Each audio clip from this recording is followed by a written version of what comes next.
G'day there, welcome to another episode of Doc's Garage and the Bat Cave.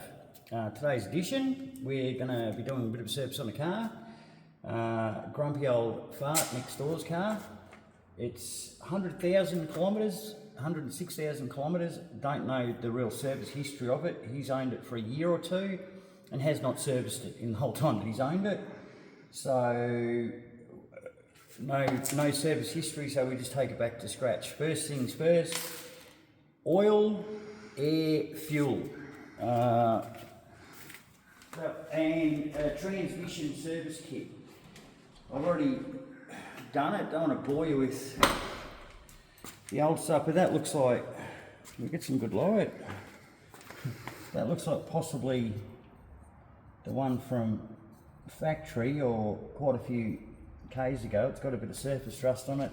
The air cleaner, it's seen better days.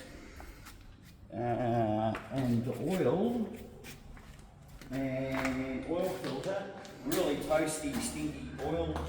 But before we do it, make sure you've got yourself a good sized container to pop your oil in. As you can see, that is putrosity. And for a grand total, right down to the light there, of $300, we've got ourselves 7 litres of really good oil. Fully synthetic, and a sticker which we'll pop on there, a set of brake pads, not crap but not the best, oil filter, fuel filter, air filter, transmission service kit, which we haven't done that one yet, good name. And a set of brake pads was $300. Going to need to change the brake fluid because it's full of muck, grime and corruption. But first things first, just going to do the front pads because they haven't been done, need to be done urgently. They can run on the old fluid until we change over in a couple of days' time when we do the tranny service kit. The reason I'm not doing the tranny straight away is because I wanted an empty container so I could go down to the transmission service place and get myself some transmission fluid for about $3 a litre. They'll pump it out of the big tin for you if you take your own tin in there. So yeah, go to one of the big name stores, what, 60, 70 bucks, 100 bucks, something like that for transmission fluid. Because it hasn't been touched in a while, and I'm such a good bloke, going to give it a bit of a spruce up. Bit lazy about doing the spruce up, so degreaser, pump pack, got the old pads in there. I haven't touched anything, so a bit of degreaser on the old pads and stuff ain't gonna hurt it. Plus you stay a bit cleaner. You get filthy cleaning it, but you stay a bit cleaner when you actually do the job, and it just, I don't know, it just makes it look a bit better. Couple of bucks worth of degreaser mixed with water. Now I've got another secret weapon. The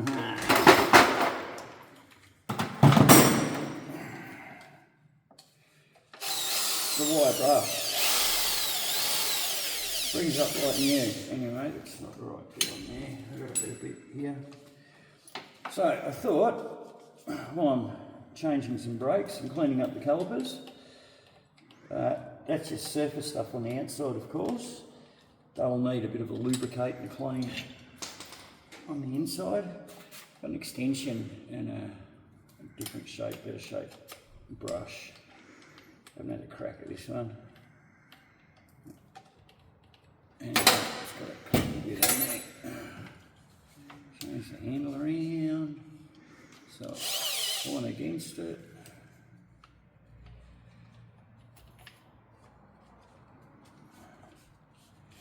So, a couple of seconds spruce up.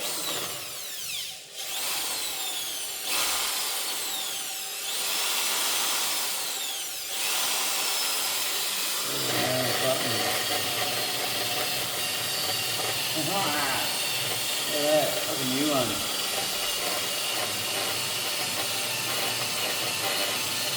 I was going to tell you about First time I went to kiddie prison, no, this could be a bit noisy. Doing this at the same time. The degreaser on there is probably more to keep the dust down than it is to actually clean it up. The wire brush is doing most of the work.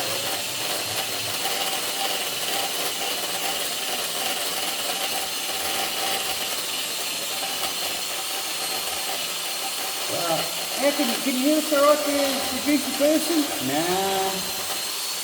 Suck it up.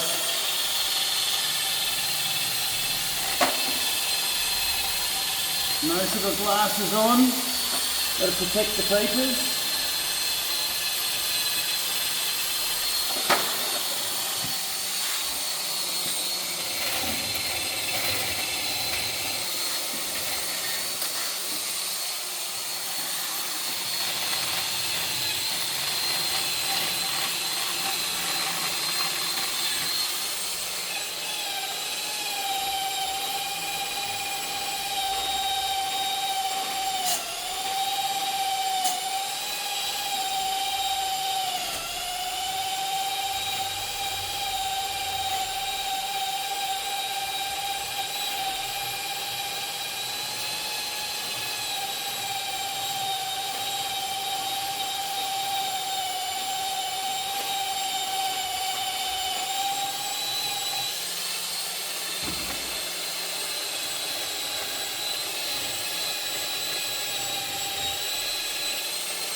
Where's my degreaser?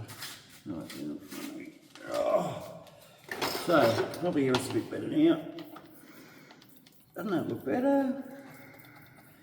I know it's only superficial, but you know, don't get as grotty. I've got a brush for this too. Anyway, the main trick of doing the brakes, pushing the piston in. Got to push that piston in. I did have my brushes. Here they are. Glorious container of brushes. And a bit of wire brush. Getting that piston in. As you can hear, it's got a bit of play in there. I pushed it out a little bit, but I'm just going to undo the top and the bottom. Flip them open. Pop the shoes out, put the new ones in. Do one side at a time, because if you pull one side apart and then go pushing on the piston, the other side, the piston will end up popping out on you. So always do one side at a time. Most important. I've got a wire one somewhere. 90 razor. Love this stuff. Makes everything look spick and span.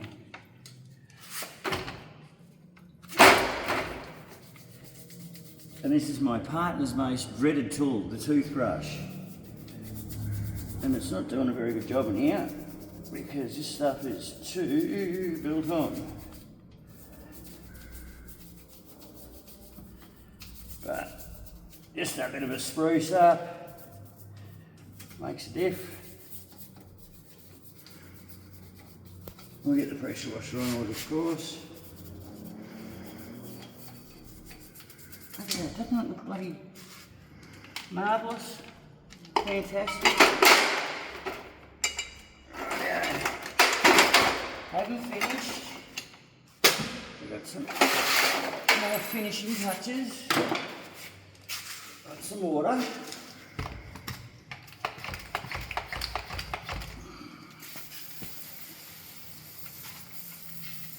There's a load of crap on the back. Over it. My next trick is using the vacuum to suck all the water off. But There's a bit more of a spruce up, but it should be right. What do you reckon, producer? Looks a bit cleaner, doesn't it? So, our first trick would be undo the top bit. So, that's not like 12. Break a bar, because we don't want to mess our ratchet up. Stick it in.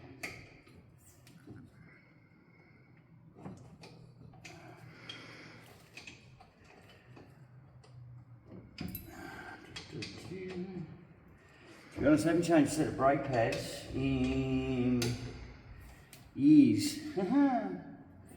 10 years? Something like that.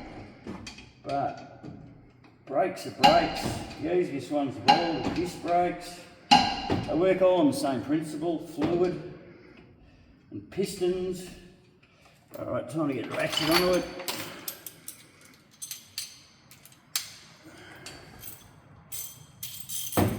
Undo this sucker. Anyway, like I said, undo the top. This bolt should just come out. Come on. Come on.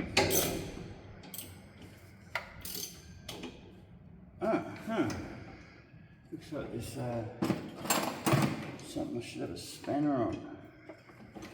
16.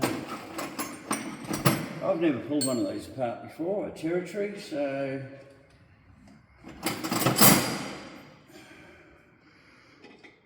there we go. Who knows, I'm probably going a bit totally the wrong way.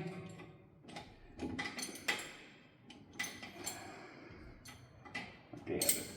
Like I said, brakes are brakes. So it looks like there's a locking pin, looks like there's some Loctite in there to stop it from coming undone.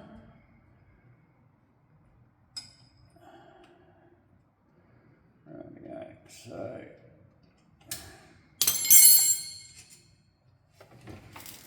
there we go.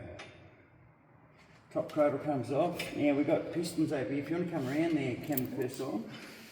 The shoes they've lost thickness. They're now thinner, so the pistons come out. What we're going to do is push that piston back in, and the fluid's going to go back up into the reservoir. Yeah, and then we're going to have room to put our new fatter pads on there. Pop this on, close it up. We'll give this a bit better clean up, I think. Well, we've got the cradle up. Now hopefully we'll be doing some editing eventually, but yeah, they're as thin as buggery. Where's our new pads? Here's our new pads. Oh, need some background music, some graphics down the bottom, etc, etc. I don't know why. Makes it more interesting.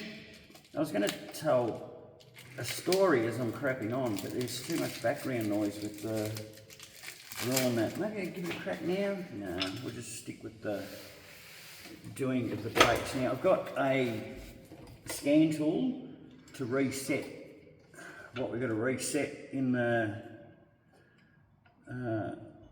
trip computer, or the bloody computer, whatever it is. You know, the little spanner comes up. Okie dokie. So here's the old ones. And you see they're pretty thin, and next to it we've got some new ones, and they're not thin, they're fatter. So before we put it in there, obviously we'll give it a clean up.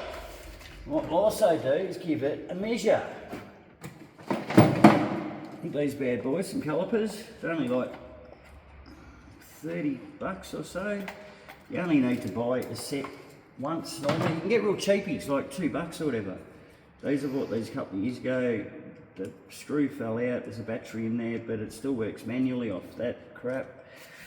On your disc here, there should be a stamp, and it tells you what the minimum thickness is. I know what it is. It says 26 mil. I haven't measured it because I didn't get the vernier out, so I'm going to do that now. Where's the spot without a guard? Now, if it's under 26 mil, which it's not going to be, means you can't machine it. Because if you do, it'll get hot and then it'll cool down quickly, And it'll buckle like a motherfucker. All right, this is 25, 26, 27. This is like a 28 or 29 or some shit like that. 26 is minimum. And this is up 28, 29 or something. So it's got heaps of meat on it. And the disc is in really good condition. There's no glazing on it or anything. But if I had a random orbit sander, I'd just run that over just to scratch up the face a bit. Anyway, the clips are in there, which is great to see. We got the dead pads out. No, we're going to take the other dead pad out. Like I said, clean up where the pad goes back into. The little grooves. And inside the caliper, which this one has all spider webs and stuff inside it. So we'll clean that out. He said there was an issue with the brakes. They felt like they were pulsating. He's got ABS, and the ABS pulsates when you're, you know, trying to brake on slippery ground or something like that. But sometimes your brakes are dirty and haven't been touched for a long time. They can start just clogging up and not moving as freely, tricking the ABS or some shit like that. Maybe that's why he's getting a bit of a pulse feeling off the pedal. But if we clean this up with some cleaner, lubricate it and put some nice new pads in there, make sure it all works properly, like slides around properly or loosely in that. Put some Loctite in there, which we've got, so it doesn't fall apart on the highway, which would be unfortunate. And then you should have some brakes again. Like I said, the fluid needs changing. We've got no idea what the service history of this car is. It's 106,000 Ks. He's owned it for 2 years and hasn't touched it. We're going to put some gas struts in there. That's something maybe you can get something out of, because it's a pretty easy job, compressing the spring and getting the strut out, putting another one in. Like I said, I didn't show you how to do a fuel filter and an air cleaner and a oil cleaner, which was hilarious because I thought I had a oil filter remover and I don't, so I went for the old stabbing a screwdriver through it, and because the oil filter has been on there for probably 5 or 6 years or something, of course it's fused to the block, and I messed up the oil filter getting it out and made a bit of a mess of it. And we didn't need to see that on camera, so yeah. Brakes maybe, and showing how easy it is to give him a quick clean with a wire brush and a drill. I'll get a bit more into it. Like I said, there's static spiderweb and stuff up in the back of it. You get all brake dust build up on where these things sit. They sit on little grooves inside the caliper, so you want to clean all that up. Put a little smear, like I'm talking a little, and smear. Of high temperature brake of wheel bearing grease. Some people don't like putting it in there because they think, say, that it attracts dust and stuff like that. Nah, I don't think it does. I think you're better off just having a little bit of slipperiness there and making sure it's clean. If you get it all cleaned up, it just works so much better. 100,000 kilometres, who knows how old these brakes are, but they're not new and it will stop a lot better. And with the shockers as well, should stop a lot better as well. So let's keep carrying on, because I've popped the cradle up. Cradle, caliper, I don't know. We're going to whack some of these bad boys on there. Some G-clamps, a couple that I prepared earlier. And if you don't have G-clamps, what I've always done is just got a screwdriver and wedged it between the disc, or the rotor disc and the pad, and it doesn't matter if you chew up the old pad, because you're pulling it out and you're putting a new one in and just forcing it out with the screwdriver. It takes a bit of patience, because they do move slowly, but they do move. That's what I'm saying. If you haven't got G-clamps, I've got some G-clamps, so I'm going to use them. Silly not to. Plus I was having a bit of a mess around before with the screwdriver, and my eyesight is not what it used to be, so I'm seeing the lazy way out and I'm using G-clamp. You can get proper piston squeezers, whatever you want to call them, brake retractors, but the G-clamps work just as good. Like I said, just a bit of patience. This is a twin pot system. If you come around and have a squeeze, so I've got one on each. So like I said, do not pull the other part aside, because what's going to happen is you're going to blow the pistons out of the other side because you've got nothing holding it in there. We have a look up in the reservoir. It was a bit emptier. I'm not sure if you can see that or not, camera person. Yeah, now we can. But the reservoir was a bit emptier and it's coming up, and you see down the bottom, that should be crystal clear and you should be able to see all the way to the bottom, but it's not. There's all crap in the bottom. And there we go, with a bit of light seen through it, so it's clear and then crappy on the bottom. So that's got to get dropped out. And the rule of thumb with dropping out brake fluid is you start from the very furthest part of the car first. Yeah, drop all the fluid out then, and put toluene or xylene in there or some bloody thing like that. It's only $10 for a litre. It's just a hydrocarbon that's safe on your braking system. Won't mess with anything. And that'll get all the water and crud out, flush that out, whack brake fluid in there, and helps your uncle. This is ABS, so there's probably a little bit more to it than just draining the fluid out, no doubt. I don't know. I'll have a look at the book, which is called the internet or YouTube. So, anyway. Like I said, it's just a bit of patience. Just wind them in slowly, get them all the way in. You'll know when you've got them all the way in because they stop moving. They feel solid. The top one feels solid. Bottom one's still squishy, so it's got a little bit more to go. You don't have to go a million miles an hour. Like I said, it's forcing all the fluid back up through the lines and back up into the reservoir. So you just cruise along and take your time. It's not going to move at 100 miles an hour. If it does, there's something wrong, like you got your own line or something like that. So, there we go. There. Actually, looks like the top one does have to go in a bit more. I'll let it off and move it just to the centre. There we go. A bit more movement. Yes, get them in the centre. There we go. And because if you know what it looks like in there, it's just a metal cylinder inside a metal recess bit, and there's just no ring. It's super duper bloody simple. Hydraulic fluid goes in there, pushes the cylinder out onto the shoes, and squashes it all onto the rotor. And we come to a stop. Okay, they're squeezed all the way in.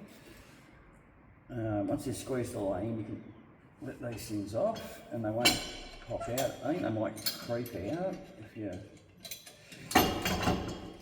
leave them for long enough. Just don't touch the brake pedal, because if you touch the brake pedal, they will come shooting out because they've got no brake pads to stop them or whatever.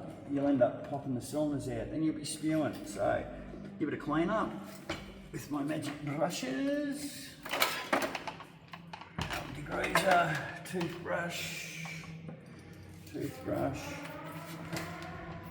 I'm getting where the shoes sit is the most important bit to clean, because you want them to sit on there nice and cleanly and evenly. Now I'm going to do just the inside of the caliper because it looks not good with the spider web of shit in there. Alright, it's cleaning up like a perler. And yeah, you think using water and degreasing and stuff like that is going to be somehow harsh on your car parts, but you think about it, cars are pretty much all weather. You know, you drive them in wet weather, you get water on the brakes, and they still work, or they come good. So as long as you don't go contaminating them with oil and grease and stuff, you should be pretty right. So this is brake dust, so the toothbrush is moving it pretty easy on the clips and shit like that. I like it when a job's easy or comes together easy. And this one seems to be coming together. I just can't see with me.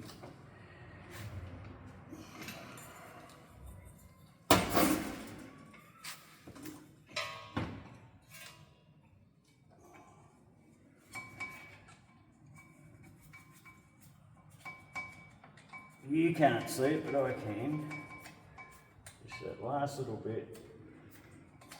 Okay, then inside the caliper, which we'll get the lazy thing for that. Which is the drill and brush. There it is. This is going to fit in there.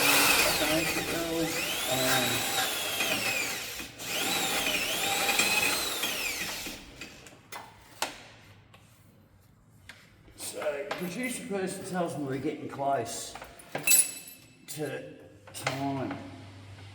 So, really be careful pulling white wheels out there. Oh, now it doesn't want to come out. Before I had trouble keeping it in there. Now it doesn't want to come out. Okay, a little different shape one. Right way.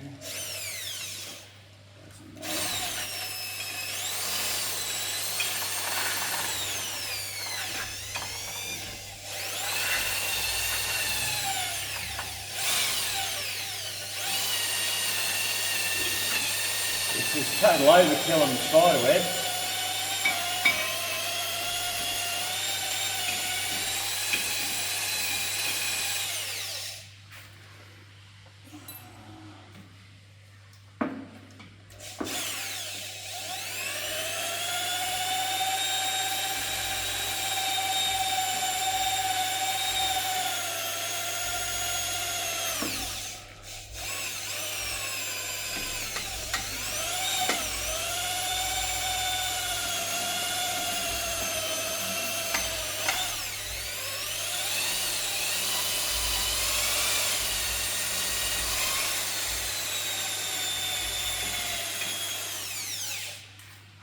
A little bit, no.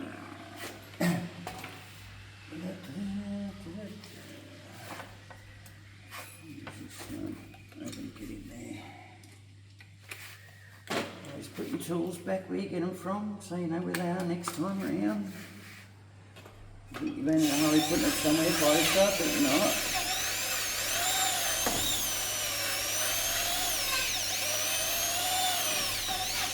Right, look at it.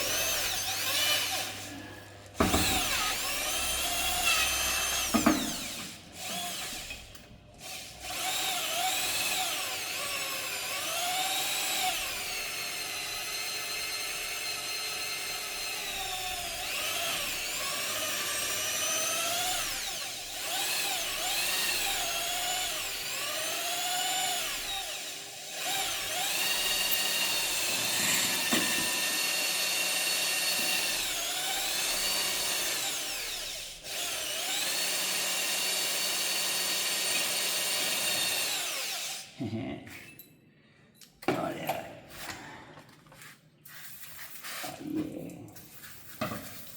Can't have a squeeze.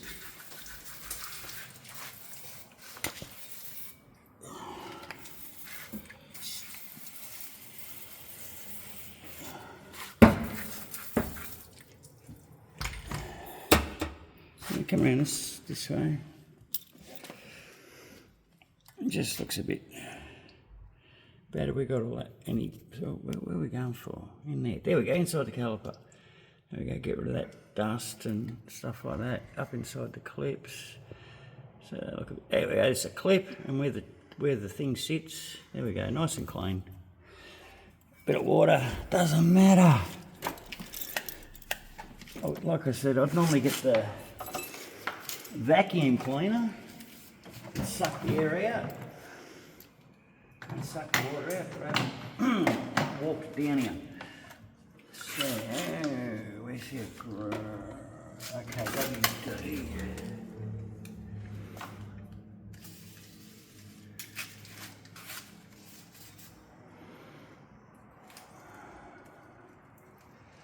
WD stands for water dispersant. So after you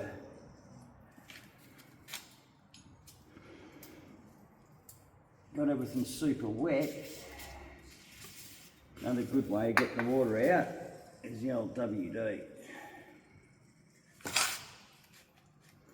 so we're gonna give this a bit of a blow off anyway.